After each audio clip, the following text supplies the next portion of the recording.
Greetings and salutations, this is a part of Vespasian bringing you another unboxing video, and these are for Northmen folk Rabble. That's quite good. These are from the Forgotten World range, and we've bought basically everything from the Forgotten World range because it's interesting. We're using the Northern Warriors as sort of Baltic states, some galleons and various other factions. Simply because it's a different figure and they're a better scale, because originally we were using Gripping Beast, and Gripping Beast aren't quite to the same scale as Fireforge Knights, so we're using these ones instead, and it's going quite well. Anyway, this is the Folk Rabble, and that's the 4-comp back, and they're all quite nice. I'd like to know how they can afford the purple, because it's like the most expensive thing you can buy. But anyway, they've got purple, which I assume is going to fade very quickly because it's not going to be proper purple. I've got all sorts of nice little vignettes, and let's have a look at the actual figures. These are the guys and gals. So we have a lady and a upside down bloke and another bloke, and on this side we have 2 blokes and an upside down lady. So 6 figures on a sprue. You get 3 sprues in the box, which is a decent amount of figures, really. These are basically peasants, and so we have quite a lot of peasantry type items. We have an awesome brush just there, which is just great. I can just imagine having to deal with rampaging hordes of either knights, orcs, goblins, frost trolls, and you're going to take it on with a sweeping brush. Then again, my grandmother probably would have done, and she'd probably have won. But then we get a sickle, which is great, very popular among the university educated people. A nice little axe in case you're going to go mining. Some burning brands, always good burning brands. I love the burning brands in all of these boxes, and I'm even going to use a few for the knights because they look good.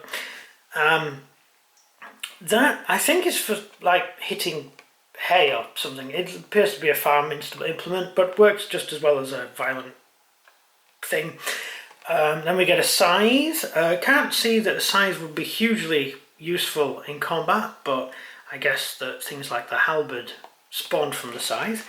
Then we have a nice falx, which I actually know is for gardening because my wife uses one, and a sword, which is not a sword, it's more like a catalipe for doing things to animals. Never mind. We also have an arrow, so clearly somewhere in this set there must be a bow. There's a bow! Well, it would be quite strange not to have people who do carry bows, given that this is sort of medievally type fantasy period, and in medieval Britain everyone used a bow. Most people would use a bow, and most people know how to use a bow. If you lived in a city, I dare say you'd probably use a crossbow. They never really caught on in Britain, but people would have some sort of thing to go hunting with, basically, and bows are pretty useful to do it with. Then we have that's another one of those things that my wife uses, but hers is a lot smaller than that. It's for gardening, I don't know. Then we have a fork for hay and another fork for hay, a shovel. I could actually make a decent mining party out of this lot, couldn't I? I'd make a little mining party. Actually, I'm wondering what you get in the dwarf box, because we've got axes and shovels. You could make a dwarf mining party. Sorry, I'm just thinking of how I can waste my time. A sheaf of arrows, always useful. Another fork, in case you need one. And then a bucket, which you could be carrying, and a basket, and a axe. All useful things that civilians will be carrying. I just noticed an interesting thing about fighting civilians in medieval times.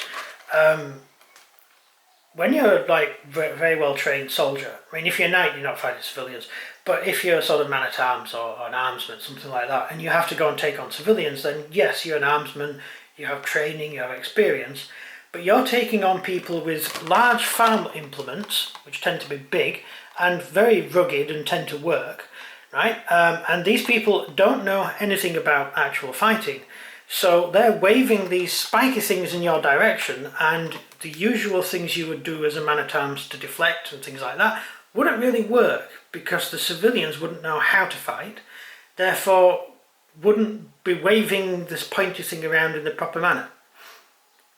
There was a quote, the greatest duelist in the world, or the greatest swordsman in the world, is not afraid of the second greatest swordsman in the world. He's afraid of someone who doesn't know how to fight, because you don't know what the guy's going to do. Star Wars, Kylo Ren versus Finn. Finn hasn't got a clue what he's doing with a lightsaber, manages to wound Kylo. I know it's a film, never mind, but that's the idea behind the film. Then we go on to the heads. So here are the heads, and they're... Oh, sorry, I just... hang on a second, I have to do some manoeuvring.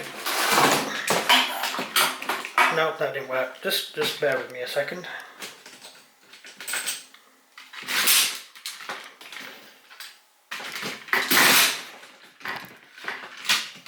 Sorry, I just leant against the candlelight and it fell over, and I'm trying to move it. Right, there we go. That's the heads. And we have a nice, decent collection of heads there, actually. Quite a nice, decent collection of heads. So we've got men and women's heads. This is an old crone. I do like an old crone head. Oops, the camera stand just... No, the light stand just fell apart. I don't think there's a crone head. Oh, that's a shame. I do actually have some spare crone heads from my female wizard box, so I could use them, actually.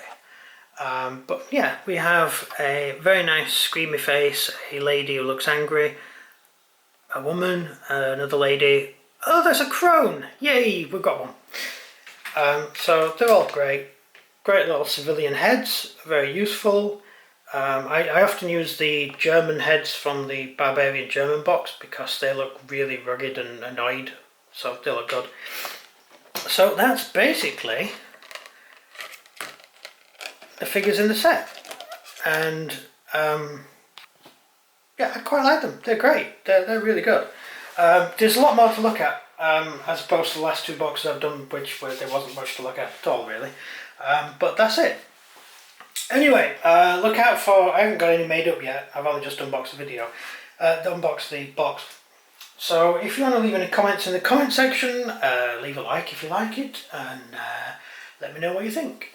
This has been Imperator Vespasian, bringing you yet another unboxing video. We will have some games up and coming when we've sorted out stuff. We have a lot of work to do because we couldn't work for the months of moving, so we've got a backlog of stuff we have to get done. But once we've got that done, we'll be back gaming. And so thank you for watching, and thank you for keeping up with us.